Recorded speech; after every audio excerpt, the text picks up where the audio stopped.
Hey everyone, this is Chip from NephilimGaming.com. Welcome to part 2 of the Newbie's video guide to Guild Wars 2, the Hero Pane. The default key command to open the Hero Pane is H.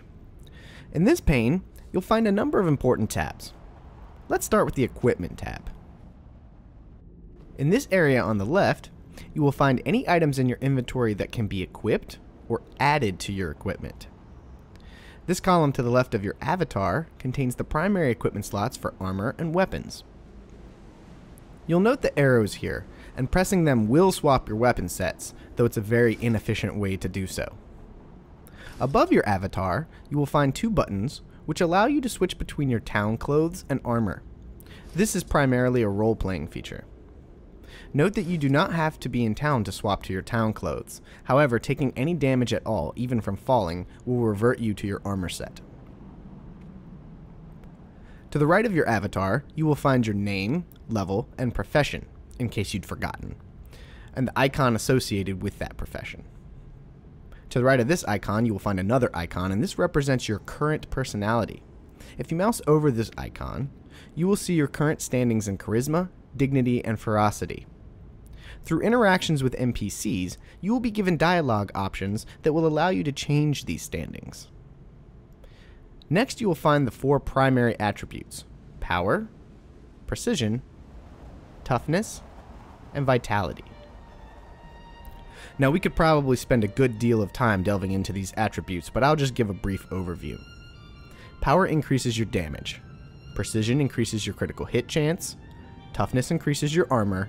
Vitality increases your hit points. Next, you will see a list of secondary stats. They are attack, critical chance, armor, and health. Attack is the sum of your power and weapon damage, and along with the damage listed on your skill will determine how much damage you do. Critical chance is the percentage chance that each attack will result in a critical hit. Critical hits do more damage than normal attacks.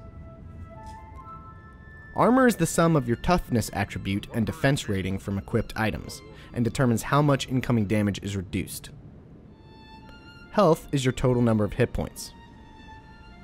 Raising your vitality by 1 point yields 10 points of health. Underneath these attributes and statistics, you will find the rest of your equipment slots: the back slot, 2 accessories, an amulet, and 2 rings. Beneath those, you will find the slots for your gathering equipment. The first slot here is for foraging tools, then logging, and finally mining. Last, you will find your underwater gear. Everyone comes equipped with an aqua breather, which will allow you to stay underwater indefinitely, as well as 1 or more underwater weapons. Unlike many other games, underwater exploration and combat can be quite fun in Guild Wars 2. So now you know what everything is, but what can you do here? Well, you can see all of the equipment in your inventory that's equipable and compare stats. You can right-click on an item and choose Preview, which will bring up a separate preview window. If you like what you see, you can then right-click the item and choose Equip, or you can click the item and drag it to the slot you'd like, or you can just double-click the item to equip it. Note that for weapons, which can be equipped in either your main hand or offhand, you will need to click and drag, or right-click and choose Equip in Offhand, as double-clicking will just replace your main hand weapon.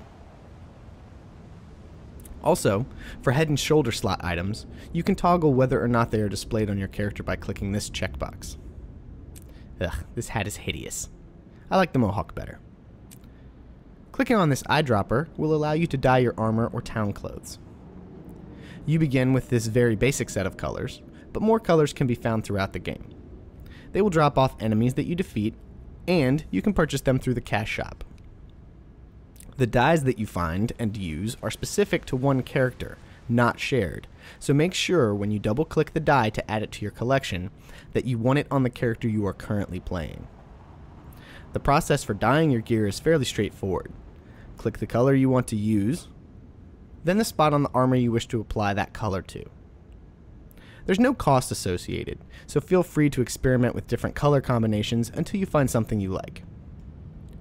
You'll notice I'm partial to Ebony and Orchid, as the blackest and darkest purple that I have access to currently. If you do not like the changes you have made, simply click the Undo All Changes button. If you want to see what the armor looks like without any dye, click the Remove Dye button. This will turn your paintbrush into an eraser. Then, simply click the portions you wish to see without dye. Meh, too bland. Me neither. Moving on, the next tab is the Skills and Traits tab. First, let's look at the Weapon Skills section. Here you will find all the skills associated with your weapons. As this character is a warrior, there are a lot of skills. You may not have as many weapons listed here. If the skill is fully colored in, you have unlocked it. If it is partially colored in, like my Staggering Blow skill here, you are in the process of unlocking it. You can see I'm about halfway through unlocking this skill. If it is dark, like the Backbreaker skill, it is not unlocked. Weapon skills are unlocked by defeating enemies with that weapon. As you can see, I have completely unlocked the sword skill, whether it's equipped in my main hand or my offhand.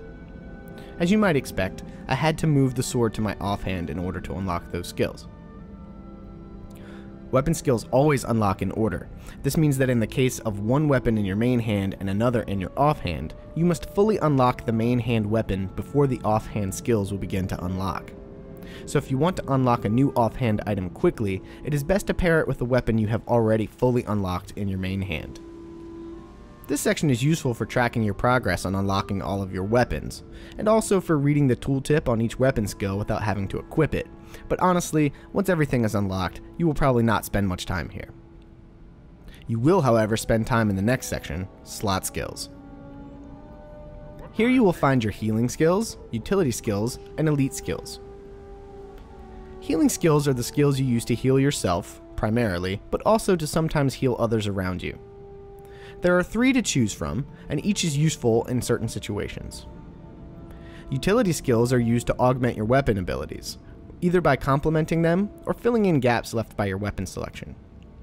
For example, I have a few different ways to close a gap between myself and an opponent on my weapon sets. But if I'm using weapons without them, I also have some in my utility skills that I could select instead. Eventually, you will have 3 utility skill slots. The first is unlocked at level 5, the next at level 10, and the third at level 20.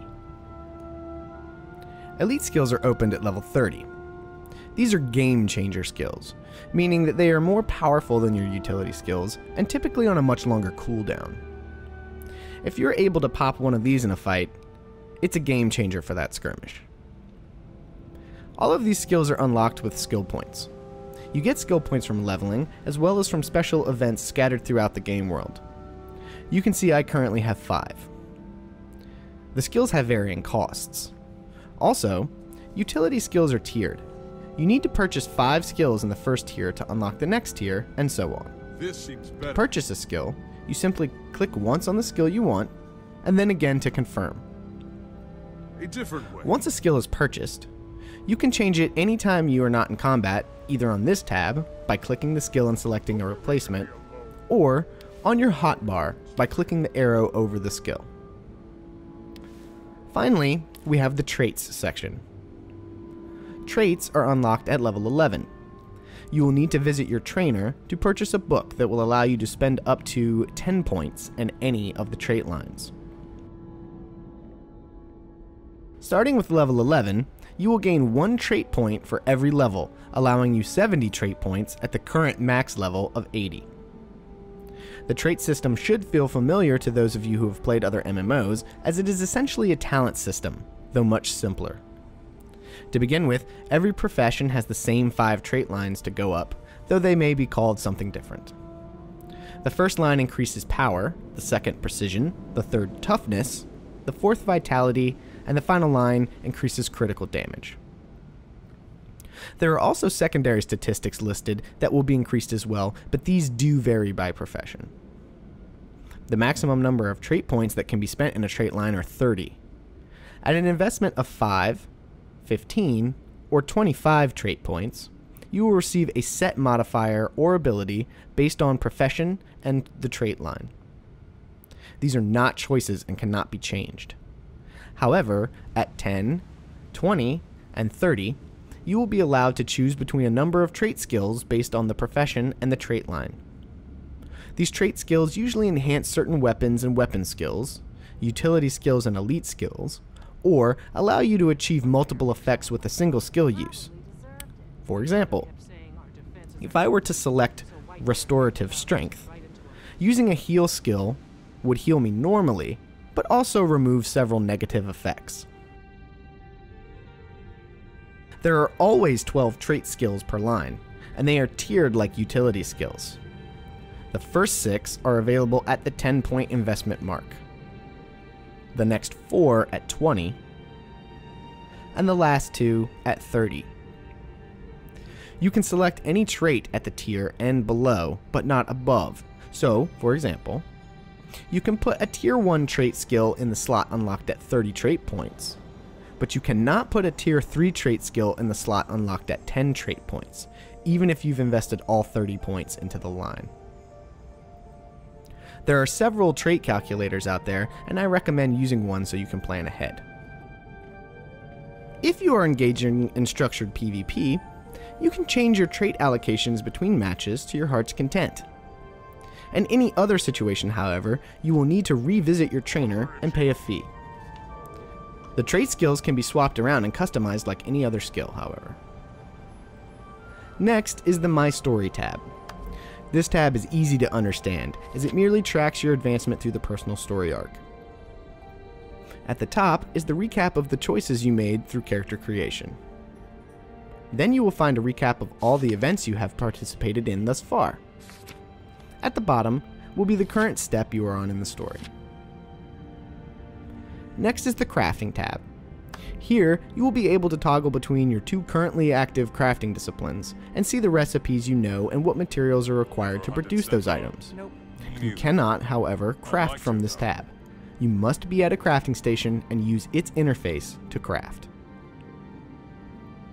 Next is the Achievements tab. Here you can check out the various categories of achievements. I won't spend a lot of time on these. You can peruse them on your own. But it's important to note that these achievements are shared between all of your characters. So any achievements I unlock with my engineer will still be unlocked when I switch to this character.